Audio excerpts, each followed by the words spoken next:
the same link. Uh, Yeah, I see you're live. okay.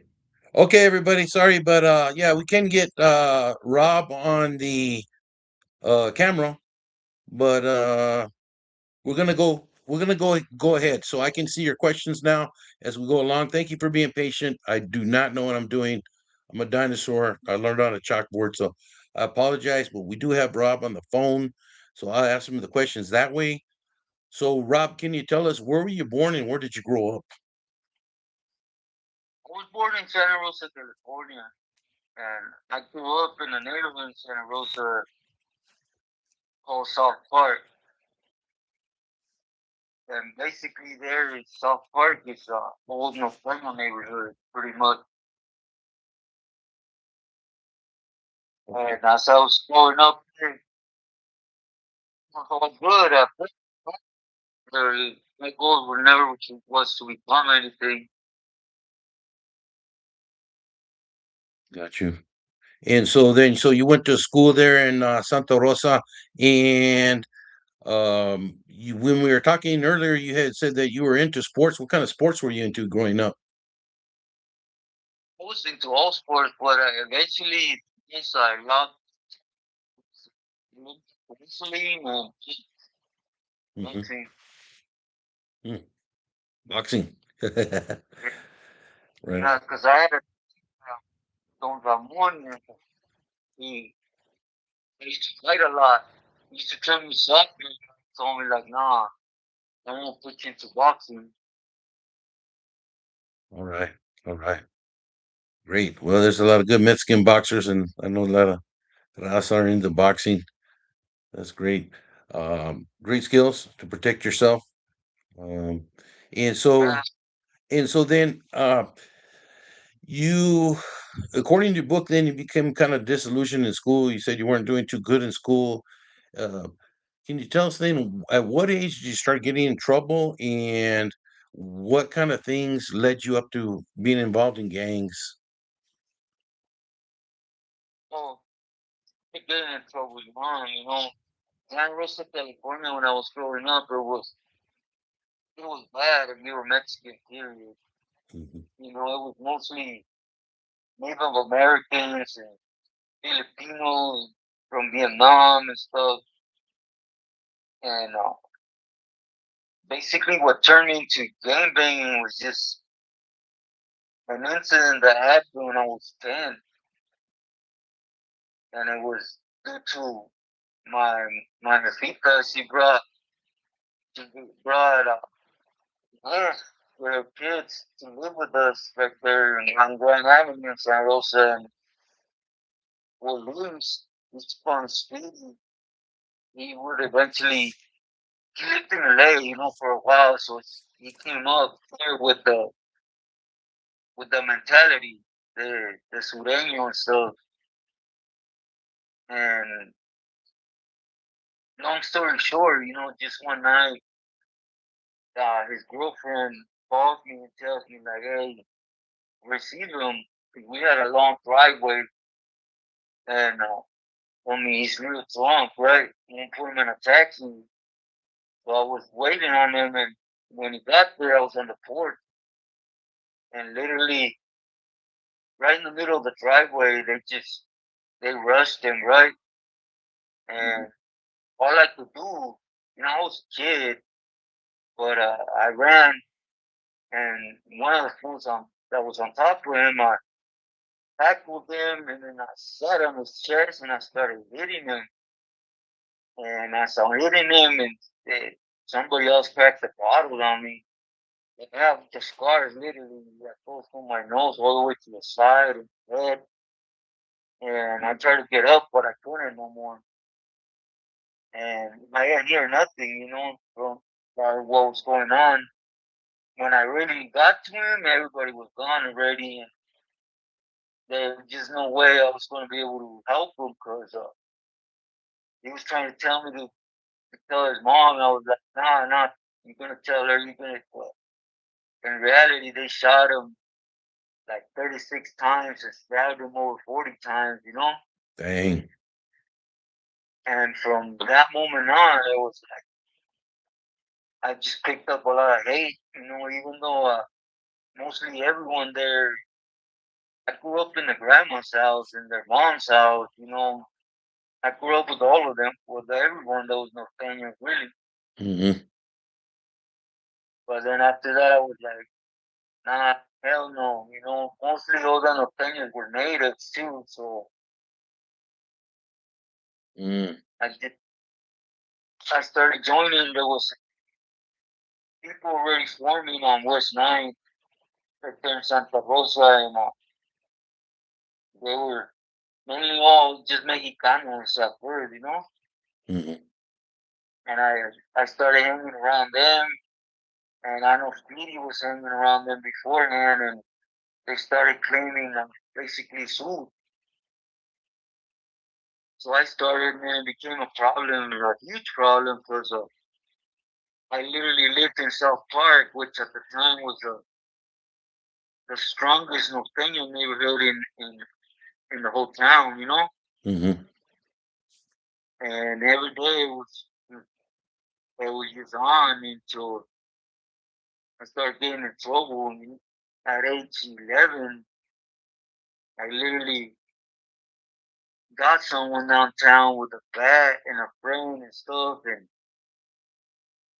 and I never really drank and stuff. And that night, I remember I drank, and the detectives, how they pressure you. Mm-hmm. They started, hey, you still a kid. What are you going to do when you grow up? They asked me so many times. I got fed up, and I just told them, I want to be a serial cop killer. Mm-hmm. And they told the judge, and they shot me all the way to the Arizona's boys' home. That one they shut down for abuse. Mm-hmm.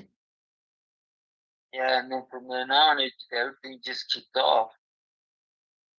So when you got out of the boys' home, you got a pretty serious case there, huh? In Santa Rosa. Without getting too many details, because it is in your book. I know it might be kind of difficult to talk about it, painful as well for, I'm sure, the victims' families too. Yeah, definitely. But Yeah, can you tell us a little bit about the specific crimes you were convicted of, and then what happened after that? okay. One time I got busted, it was for gang violence. And it was just in and out of juvenile hall. And at the age of 14, I actually got arrested for hitting someone, shooting someone, discharge of a firearm, and pointing a firearm to a police officer as having a narcotic for sale and a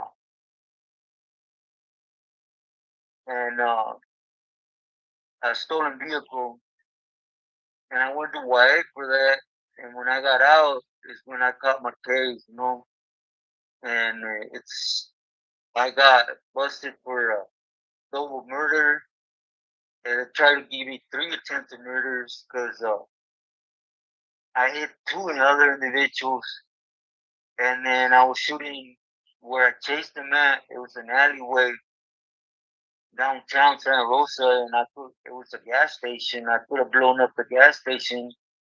They tried to give me attempted murder and innocent lives, discharge of a fire weapon, all the gang attachment.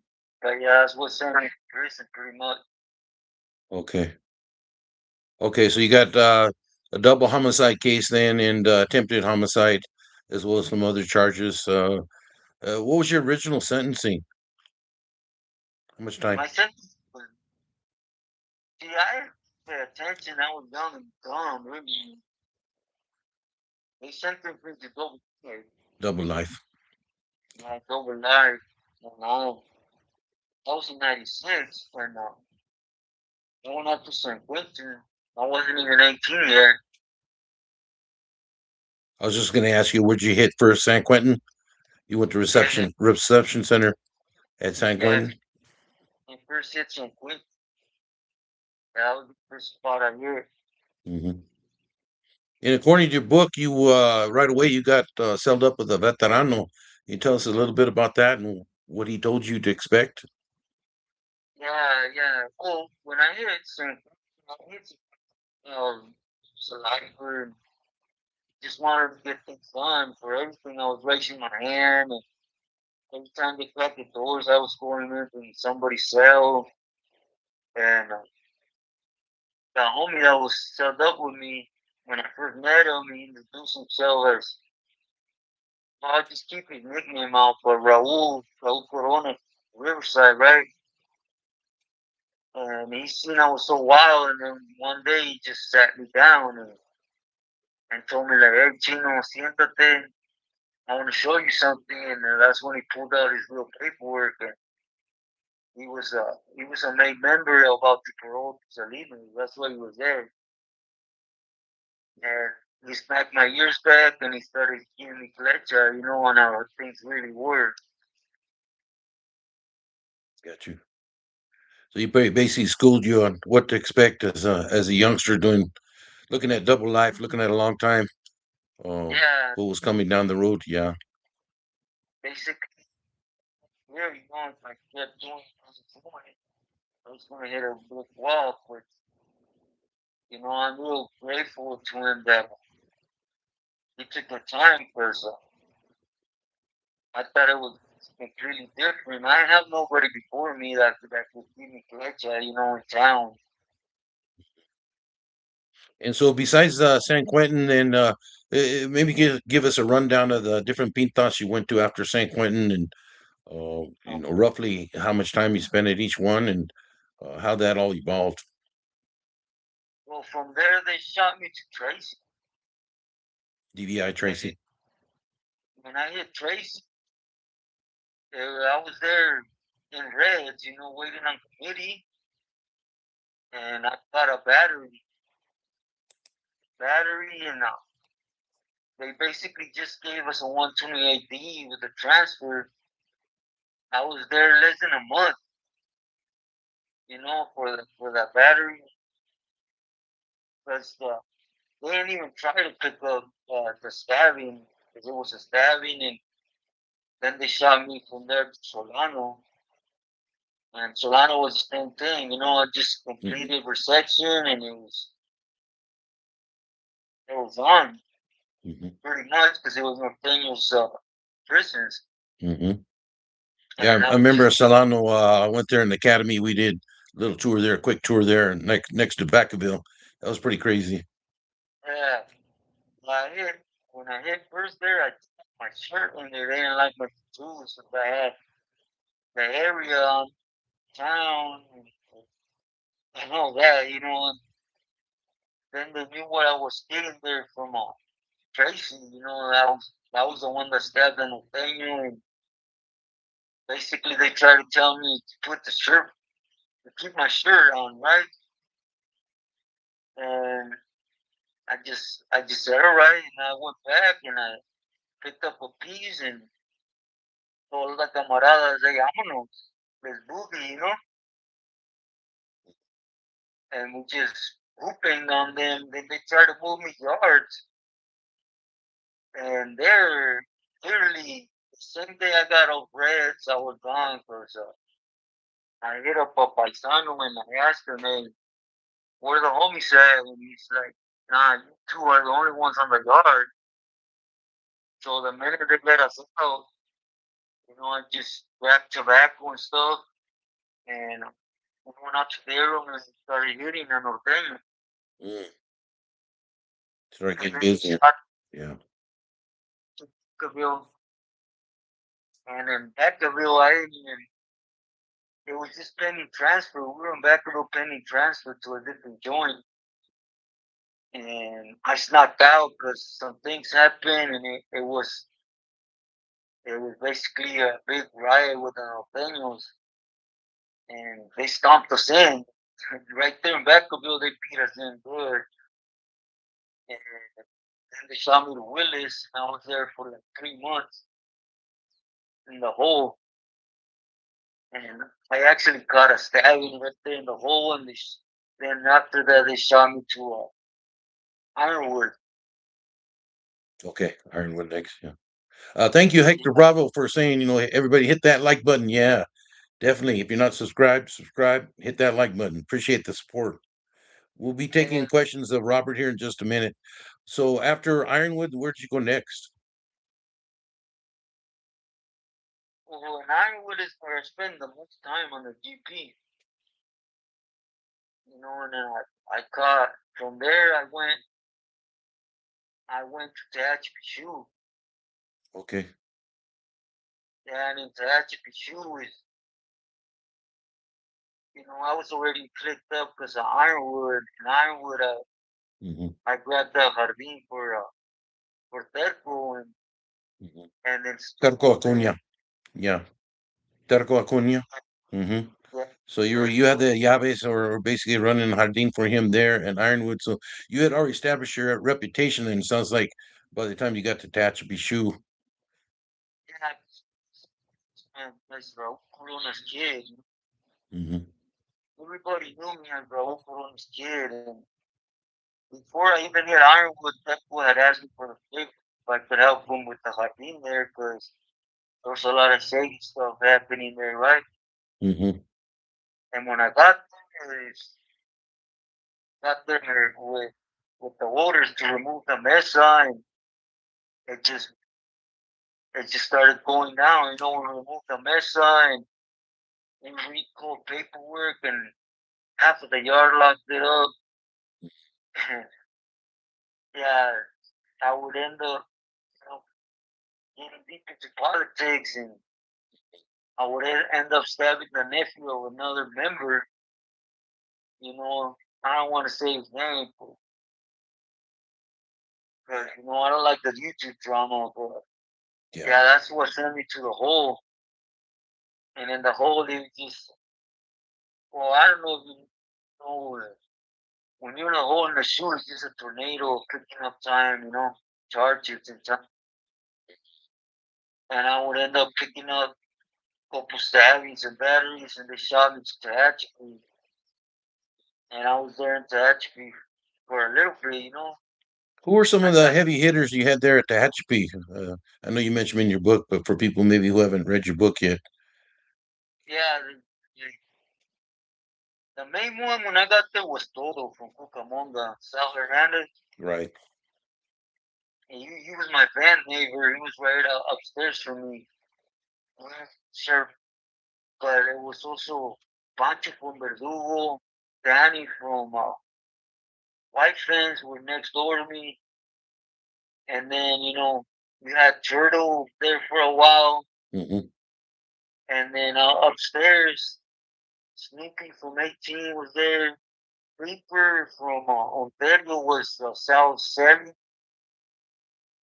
And then you had Choppers from 18, Chaparro from 18.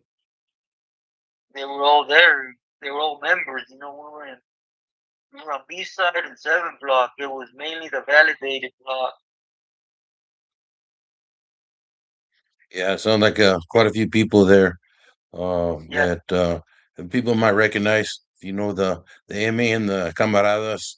So Robert makes it very clear he never was a mate pili or canal, but most definitely was an associate. And I've said it before in some of my other videos and in my books. Sometimes the associates put in more work than the actual members. Because the associates are the ones out there doing things.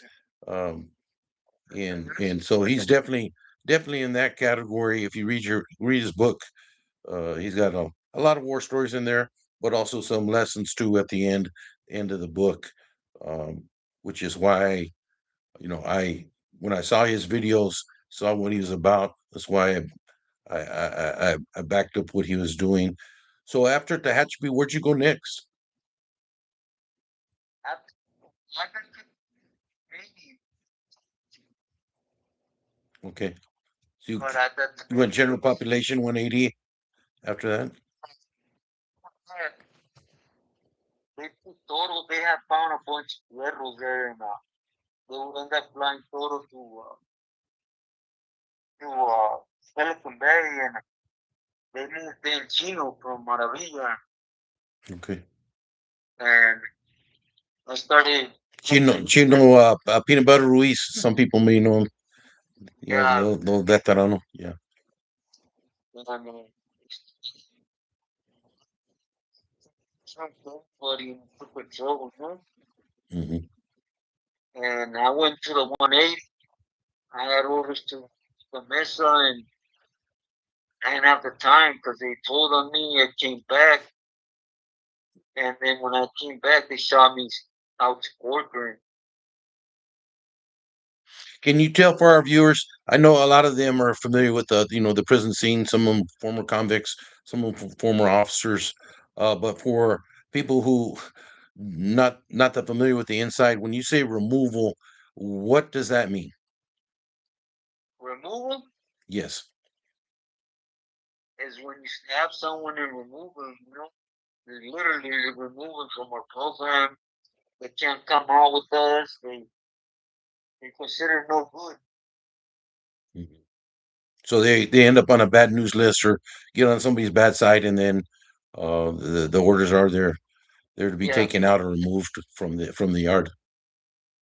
Well, this is well known, right? But what was happening was the 180 had a connect a direct line with them, and they weren't sending their respects back to the shoe to Chino, right? Hmm. And he was mad because there was that avenue to get in touch, and they weren't doing nothing, and they were doing a bunch of things on the yard that wasn't with the program, like messing with other races to a sense that it was not permitted. Hmm. And I went out there and basically I was going to take the yard from them peaceful, hopefully. And they said, yeah. And they said, yeah, but then they went turn around and told on me that I was supposed to hit every single on the yard. They had the orders, and it was live, basically. Okay. So somebody dropped a wheel or a kite on you, or gave word to prison staff that uh, you were going to hit staff members there, probably to get you removed from the yard. I had a question from James from Excuse Me on the Tier. Thank you for tuning in, brother. He asked, "What woods were there?" You mentioned that some guys were dealing with other races, which was a no-no. Did you guys do did or uh, were there some whites there that were aligned with you, or you guys at war at that time? Because I know it's gone kind of both ways sometimes with like the AB and the P9 and the Nazi lowriders and those types. How was the relationship there at that time with them, with the Woods? It was good. We had a good relationship. And they were mostly orange. And was actually an individual right there with me. He was in R. His name also was James. Mm. When they were there, Well, from yeah, them, from Orange County, yeah. we had a friend. It's a couple skinheads. I don't really recall their names, but there was also a couple skinheads on Smith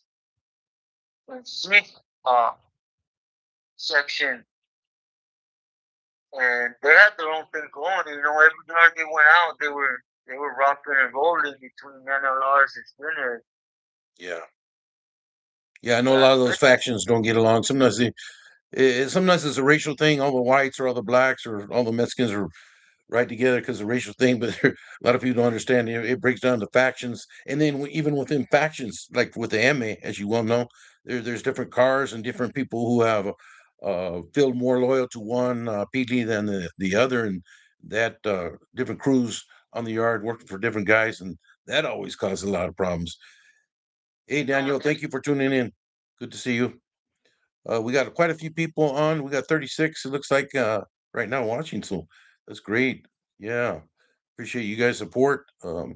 Appreciate you watching Robert's videos, and hopefully you'll buy his book. So after the Tehachapi 180 thing, what happened next? well, I would Okay. shoot. They sent me right back. To the city. Okay. And then from there, came some that I had to do on the unit, and then they shot me to court and to there. Mhm. But yeah, what you just mentioned, that's the biggest mistake. I don't really talk about it a lot in the book, but when a homie, a camarada, he stays loyal to one individual, that's not how it works. That's something Raul taught me that as a homie, you put yourself in this position to the enemy in the whole, not just to one individual. Yeah, I understand. Yeah. So, you also did time at Corcoran and Pelican Bay. Can you tell us a little bit about those? Maybe what the a little bit of the difference between Tehachapi shoe, Corcoran shoe, and Pelican Bay shoe. I know it's all the whole, right? It's the shoe, but they seem to have a little bit different dynamics based on layout of the facility and the attitude of prison staff. Um, and you and I know we talked about this before. There's there's good guys and bad guys on both sides. On the blue side and the green side. Just it yeah yeah it definitely. I've seen some not too good in the green side that probably should have been on the blue side, and probably well, I can say for a fact some guys that I know now like yourself that got out and would have probably made good officers or good Marines or whatever had different things happen in their life, had it just circumstances happen different.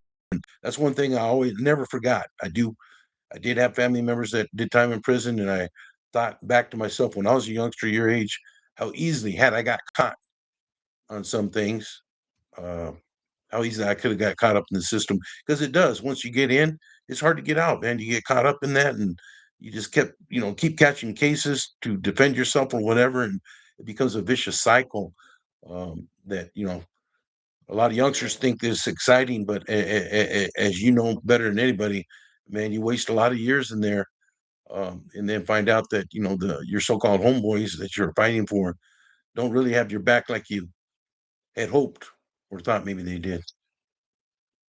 Whole thing, you go to prison, people that at the door, all Mhm. that, the whole that homeboys and carnalismo and all that stays at the door. Especially like what does is, yeah, you don't represent a neighborhood no more. A lot of people talk about being from down south, up north, out of the state. That's out the window too. You start off in the south side here, whatever you can come, gonna earn it. Mhm. And most importantly, you gotta always have in mind that basically your worst enemy is another Sureño, because he's the one that's gonna get you and whack you. Yeah. Yeah. It's the hype sounds like the hype doesn't add up to reality a lot of times on that. I hear stories after stories, whether it be on YouTube or talking to guys out in the yard, or on the streets. I bumped into a lot of former offenders, that tell me, yeah, it's a dirty business, a dirty business.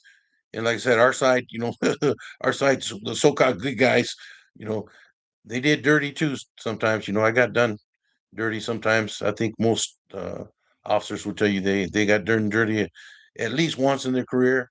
I did quite a few times, and it's very depressing, because you're supposed to be on the same team, and then like you said, some of your own guys are trying to whack you or hit you or put dirt on you. I think it's just human nature, jealousies, and sometimes people when they have nobody else to attack will attack those nearest to them. Whether it be domestic violence or whatever. It's unfortunate that we do that as Yeah, human beings. Yeah, I know. I tripped, but like I mentioned, there were many of them. So I grew up with carnalismo. It was, you know, to be there for the next man as a sureño to the fullest and Hmm.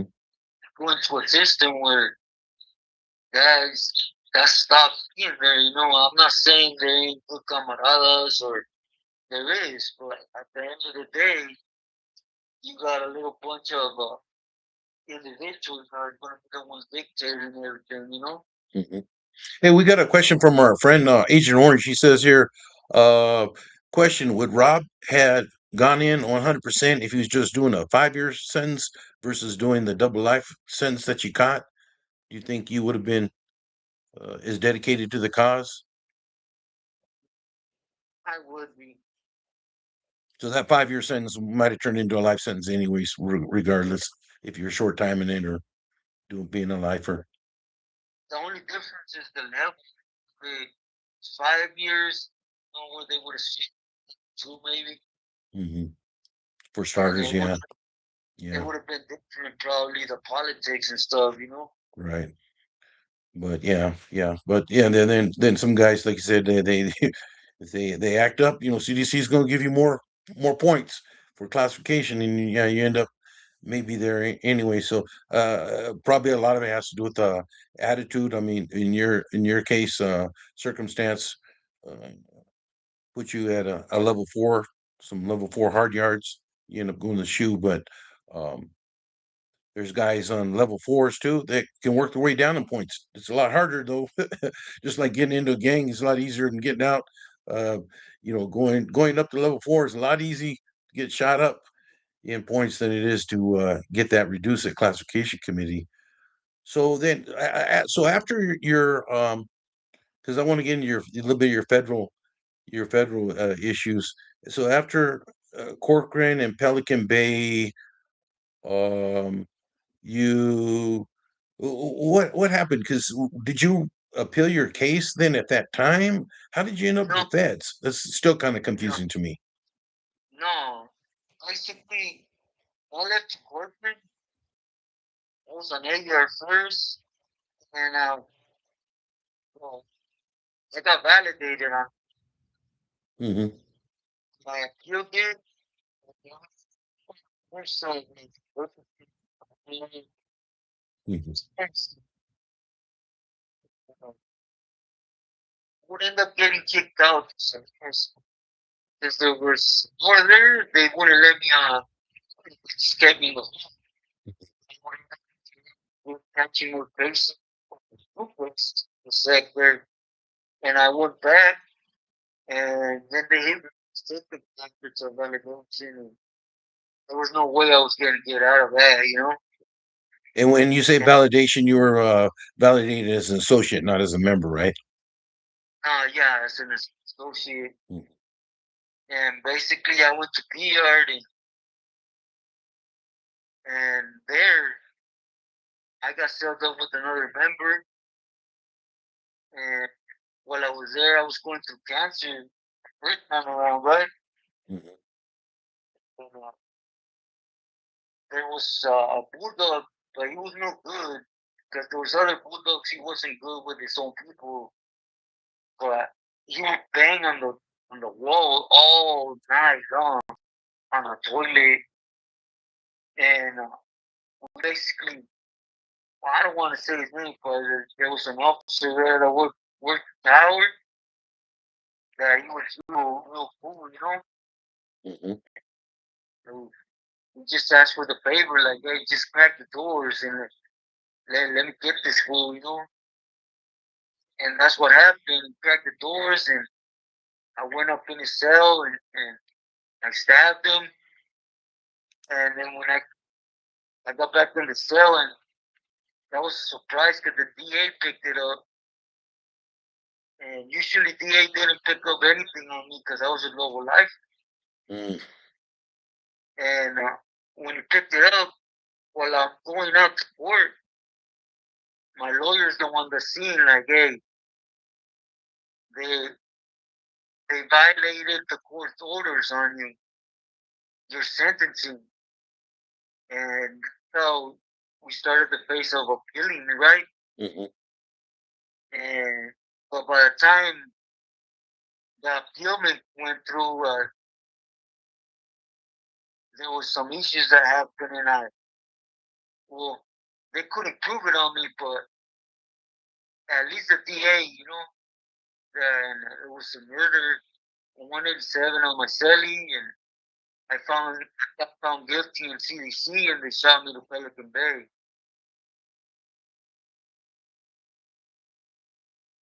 Gotcha. So then, so you went in was it 1980? What year did you go into San Quentin? Hit San Quentin? Nice. 96. Okay, I was say 86. Yeah, that was even before I started. 96. That makes more sense. And then you went to you were in CDC until 19. Excuse me, 2015. Yeah. So, Wow. I did like 14 years in the shoe, and then from there, 14 years in the shoe. yeah, 14 Damn. and then they my place on the city. Mm-hmm.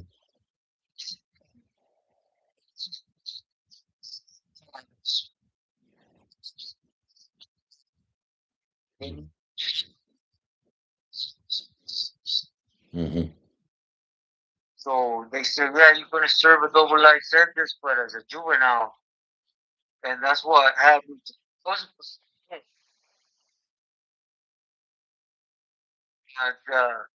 The feds basically tried to overdose me because it was my mistake. Gabe, you being a CEO, us as a Sureño, we can't admit to nothing. So basically, every time they shot me to committee, I cut a case like that in Vacaville. They would tell me like, "Hey, you're from here," and I would always say, "I'm Mexican, I'm Mexican, I'm Mexican, I'm Mexican," and that led up, I guess, for the feds to look into my citizenship, Mm-hmm. which was bogus because I'm born literally there. Mm-hmm. And they shot me to the feds, supposedly under investigation of my citizenship with it's a violation, As we speak, I have lawyers hopefully to make that land. So Gotcha. So then you were done with CDC 2015. You hit the feds. What was that process like? From the time you went into the federal system until you got released from the federal system in 2018. oh, everything because I got they put me in being locked single, so they put me in a hole with a bunch of people, Mm-hmm. and then I was there for a couple hours, and then the gang task came in and snatched me up because there was war with the Alvarez on the main line, and they didn't want me to hit the main line because they thought I was going to cause more problems. Mm-hmm. So they shot me to the hole, and then from there they enrolled me to Pennsylvania and I hit up there, and that's where I did most of my time in the feds. And it was good. Mm-hmm. We got a question here from Kyan Charles. He said, "Did you?" He wasn't sure if you said when you talked about the woods. Did you have any close friends who were woods ever? Uh,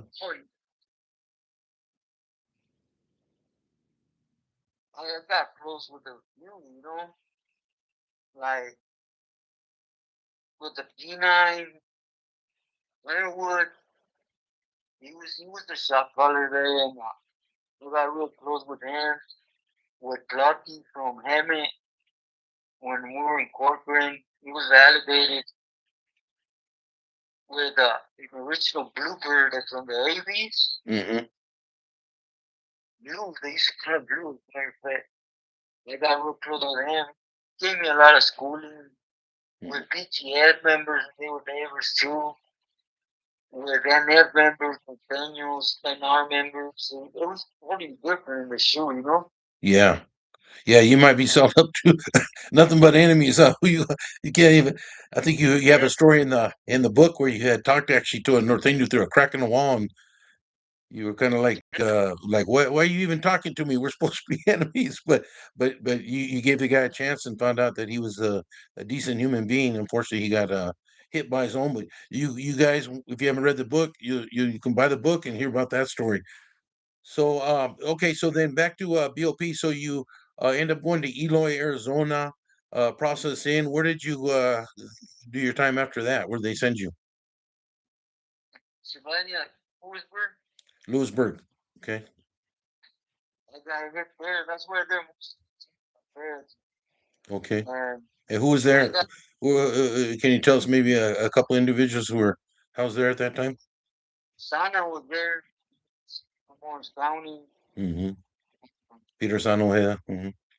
Joe from Alvarez. Mm-hmm. Joe Ponce. Yeah, yeah. Not G.I. Joe. Big Joe. Yeah, two different guys. Yeah, yeah. Totally different guys. Yeah. Yeah, Joe from San Jose had people representing me there too. Mm-hmm. Tony from Dirty Lomas was there. The old man, Chino Tony. was also there. Madrigal or something like that. Yeah, Chino Madrigal from San Diego. Yeah. Yeah, he was also there. And there was a lot of uh, but Sana took me under his wing once because it's close to Raul and two because we had already done some things together, me and Sana, when I was in Ironwood, because he had some workers there, you know. Mm-hmm. So he already knew my name, and I just got close with Sana. He basically put his arm around me there, and it was basically family out here in Mexico. That's all it was, you know. He gave you a clay shot. You knew your family connections. Yeah. Yeah. Well, he asked, like, hey, you know, when this is going on in Mexico, you know, and we can't build a pipeline because we need somebody to be able to speak directly to somebody, you know. Mm-hmm. And we're failing at that. We're all over the place, and people out there, Daryl, you know, was out here, and then you had four members that got made out here in Mexico, and basically I gave him my word, you know, I'll go down to Mexico and I'll fall in line, and we'll see what we could do, you know. Mm-hmm. Because throughout my whole time in the system, I stayed relevant because what I could bring to the table as well, not just because violence, you know. Got you. Got you. So then you were in Lewisburg for quite a while. You were with Sana and some of the other Pidleys there, and then uh, you got out. You went out the same way you came in. You went back to Eloy, and then Yeah, I got was from there. released. What happened I after went, that? I went to Florence, Arizona. Was there a little bit. Then I went to Eloy again, and then from there they let me out right there in Arizona, and I kept my word. You know, I always been a man of my word, and I all I cared about was the causa. That's the only thing I was worried about there. You know? Mhm. You're still And dedicated, real dedicated back then. Yeah, at that yeah, time. and that's like breathing deep for me, Hmm. and by then there was already somebody waiting on me on the Nogales side. And what I did when I got out, I just figured my way to Nogales. Okay, And when I hit Nogales, I met with the homie Spanky and just fell in line in Mexico, pretty much. uh-huh. So you started putting in work again for the clique on there. You Yeah, stayed loyal. to them, help them open up pipelines. So, who were some of the people then, as far as Pilis that you were working with? Who was the main one? I guess I'm saying or asking. The main one in Mexico at that time was Yeah, um, Daryl from Ontario Black Angels. Yeah. position with Sinaloa. To be exact, with the Chapos at first, and in Sonora. And when I got out, the first one I stopped to pay my respects to was Evil from Chica, Mm-hmm. and he basically ran down to me what I needed to do, what we were trying to do, and it was basically have all the camaradas fall under one organization in Mexico. Mm-hmm. And due to my family belonging to one of the familias in Sinaloa, my orders were basically to start opening doors in Sinaloa. Because even though Daryl had it, Daryl wasn't trying to. He wasn't trying to share it. Uh, yeah. And from there, I went to TJ. I met up with Güero. Some of the people Peanut Butter had left behind, and then from there, I went to Daryl in Sonora. And right off the bat, politics started because pretty much Daryl didn't agree a lot with Evil. Mm-hmm.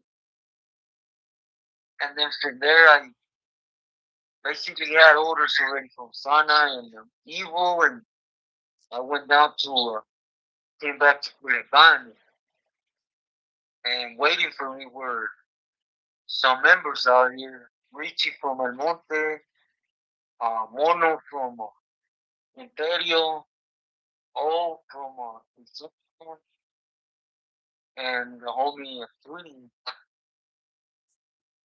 And I started speaking for us, and we had to earn our respect. We had to basically earn their trust, Mm-hmm. to even get access to their avenues and whatever they had going, we had to earn their trust first. Mm-hmm. Basically, we were pointers. So we were, Gotcha. we would get sent to different states on missions, and we would go boogie and just come back. And well, actually, the big homies were the ones getting the prices and all that. We never signed any of that. Interesting.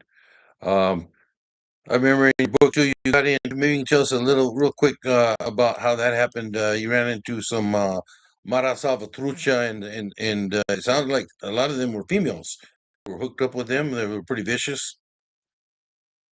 So yeah,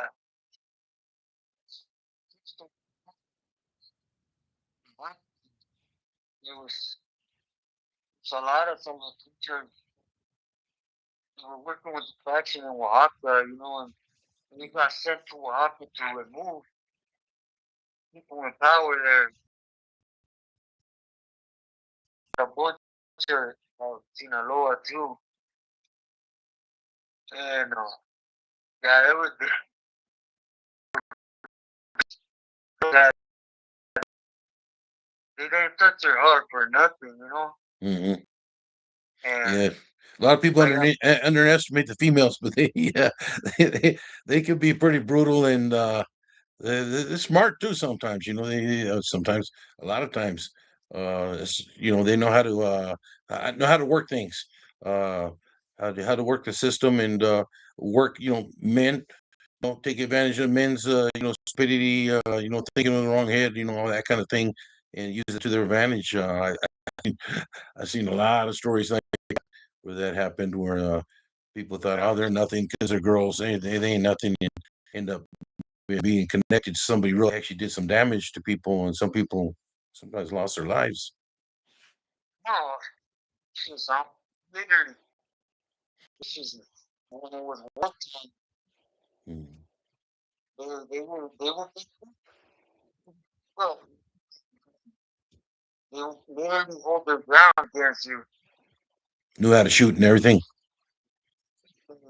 Mhm. And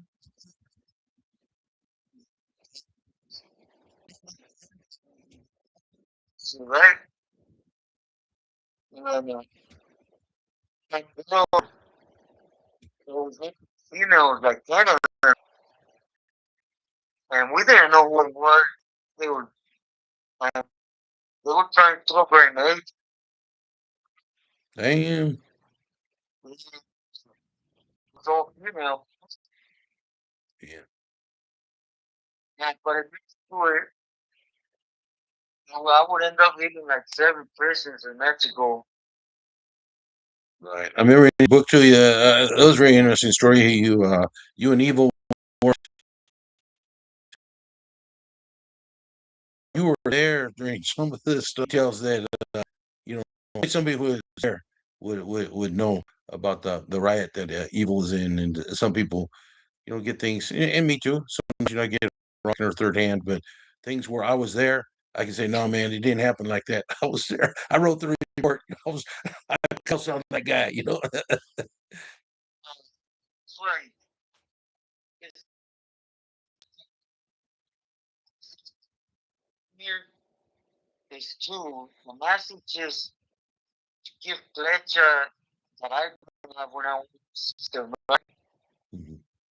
on a really at the end of the day, everybody iron out spread poison in the sense of money foodie and do it, lay some food up and I'm gonna, but at the end of the day you're gonna have it in your ear how things are. And the second one is, God, how God was always there for me because Amen. I do it through my wife. God, I only speak about things that it's needed for. And then, Right. Right. Well, we had somebody ask, how what was I guess what was the final thing? I know near experiences many times been scarred, bruised, beat up, stabbed. You've been through the battles. You've been through the grinder. Uh, but what I guess what made you decide to throw in the towel? If you could tell us, and I know you have a lot more details towards the end of the book, but what was the kind of like the final straw where you said, I'm done? there was Daryl and his dope Mhm. was basically, and when he well, took 6 bullets to the, and I hit the joint there, and when I got out, I was still healing from them wounds, right? Mhm. So I started Daryl, and then after a while, my family and some other families from Sinaloa, they had they had bodegas in a ranch. I'm not gonna say where at, but they needed somebody up there permanently taking care of them, right? So they shot me up there so I could finish healing and everything. And, and while I was up there, it was every day for a month. It was shootouts and shootouts with individuals trying to get up in there. And then not only that, but the town wanted me to murders. Like it was a big thing. And then one night, well, before that, Daryl Daryl had a couple Ubers that were tied up in Deepwood, right? and he needed drivers. So me being a dummy, I felt like I done enough for Daryl to trust him. And I had a niece from my mom's side that needed help. She was doing bad, and I asked her, and she said she'll do it. So I sent her over there with Daryl to cross one of the Ubers over, and she did it. She did it. She got it to a radio. She turned it in, and all of a sudden we didn't hear about my niece no more. Nothing, nothing, nothing. And then one day, just a homeboy Peanut from Ontario calls me, and we get time together and everything. He told me like, "Hey, Chino, check this out. You know, those orders were he did not want to pay your niece $3,500, crumbs, and they took her out somewhere and they eliminated her. They killed her for $3,500 just because they didn't want to Which, pay for the upload. yeah, Man, that's imagine how. Well, I don't got to tell you, you know exactly how much one of them movies carries over. Mhm. So it But was but like, her she was only gonna make 3,500. So yeah, there was a lot more than that in the car. They didn't even want to pay that the crumbs. You're saying, yeah.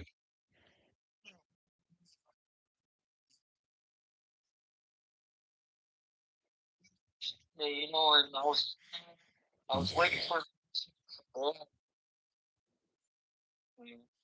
because I wanted this morning. I want to look at him.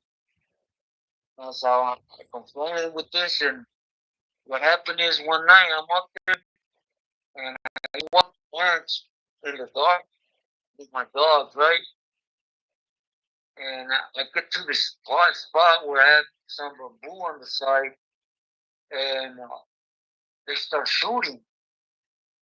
So I start paying attention to the bamboo because the bullets are hitting the bamboo. And once I kind of get a sense where it's coming from, I start shooting back. So from there, I hear the motorcycles. So I leave it at that, right? It was like I said, it was happening every day. And the next day, I'm literally just right there, and I hear the motorcycles go to by the side of the property, and I go up there, and I want to confront this individual, right? But before I could get to him, he starts shooting at me. So when he starts shooting, I start dumping back at him, and it's literally up in the mountains. So I lose track of him, and once I see him like through my side vision, I start unloading on him some more, and I see I hit him and he dropped.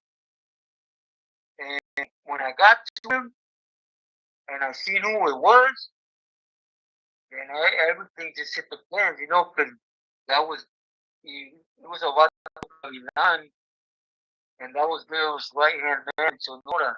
Mm. So you knew at that point, then they were trying to take you out too. They took out your niece, and It was what yeah, took me out, and basically play it off like there was tell. And in the bodega, there was a lot of money and there was a lot of work. that's when you And started figuring out you've been betrayed. yeah, so what I did is I never hesitated, gave at that moment, and I wanted to dome the literally put a few bullets in his head, and something came up in my head, like what are you doing, fool? This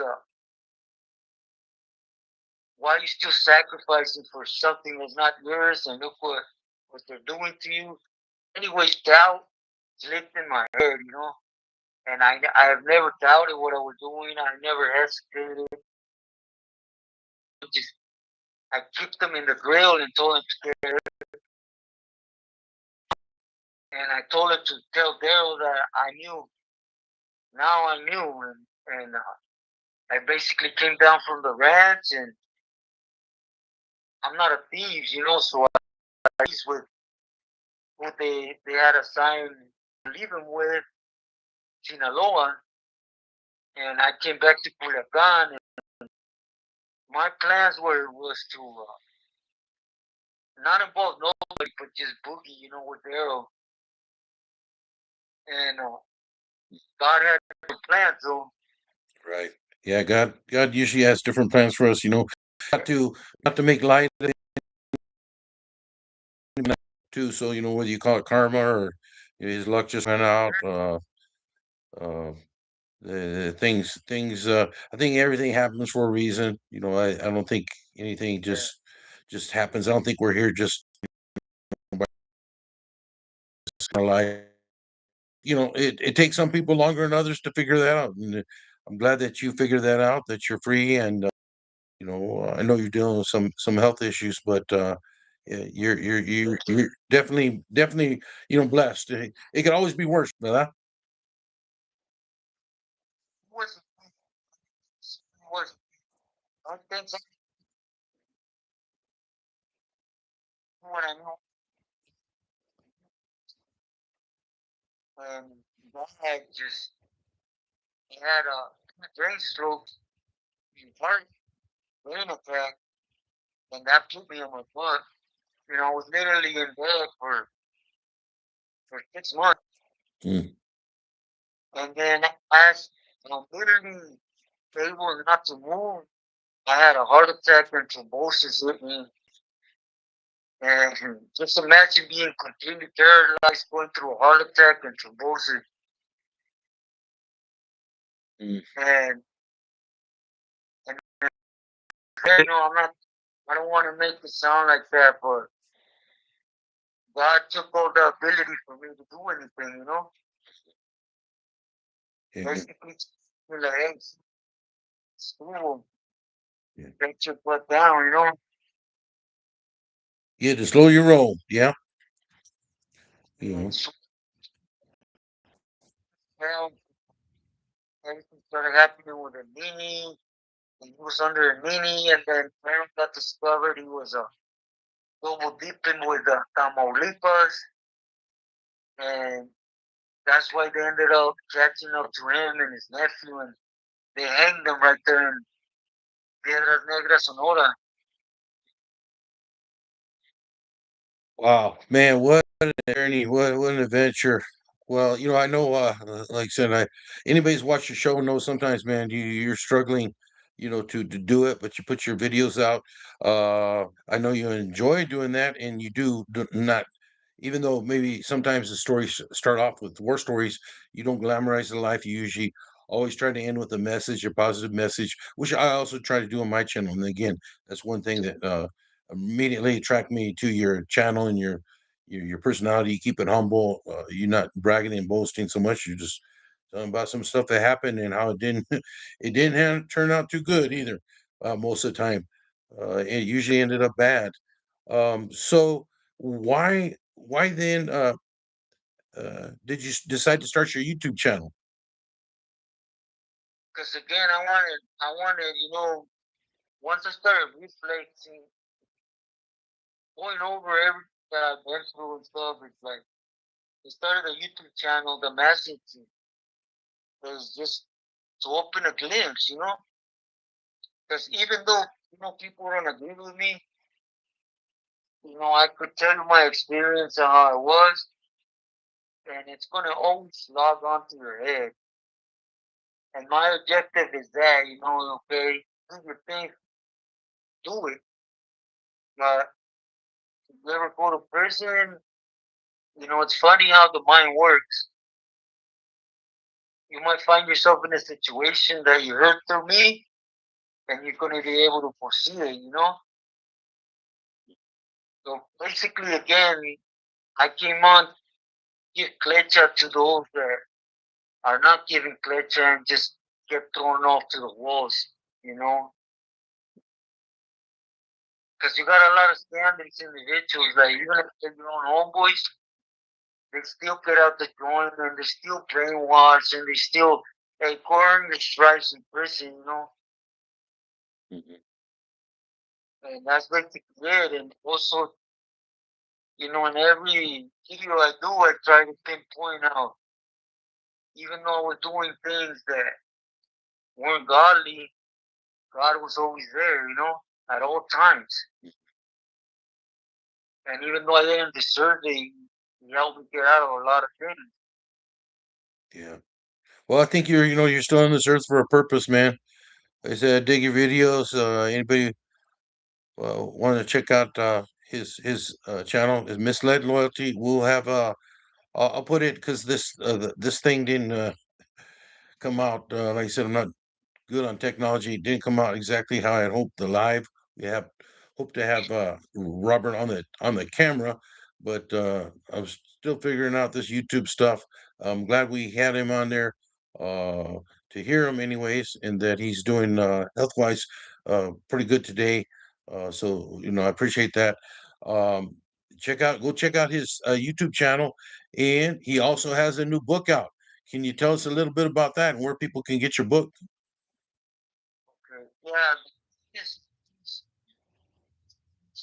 yeah, either book, window, and I think just that, first and foremost, I want to thank you publicly again from the heart, making it possible, for being patient with me. I know it's how, and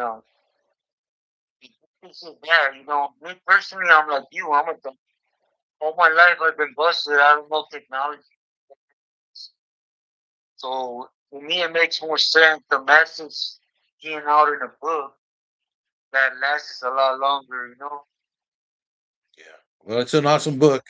I just haven't written a few myself. I just gave you some pointers on how to get it done, and I'm glad you did. And I know you're proud of it. I know your niece helps out on your videos. She helped on the book. Um, you know, it's amazing journey, man. Yeah. That you've taken, and again, you keep it humble, you keep it real, but there's a message. Uh, Behind everything that you say in your videos and in your book at the end. Don't want to give away the cliffhanger at the end of the book, but it's good. uh, Most people told me when they bought it they couldn't lay it down. They read it from front to cover. So yeah, you get that on Amazon.com or Kindle. You look it up under Robert Alvarez, author of Misled Loyalty. Anything else you'd like to say before you go? No, I just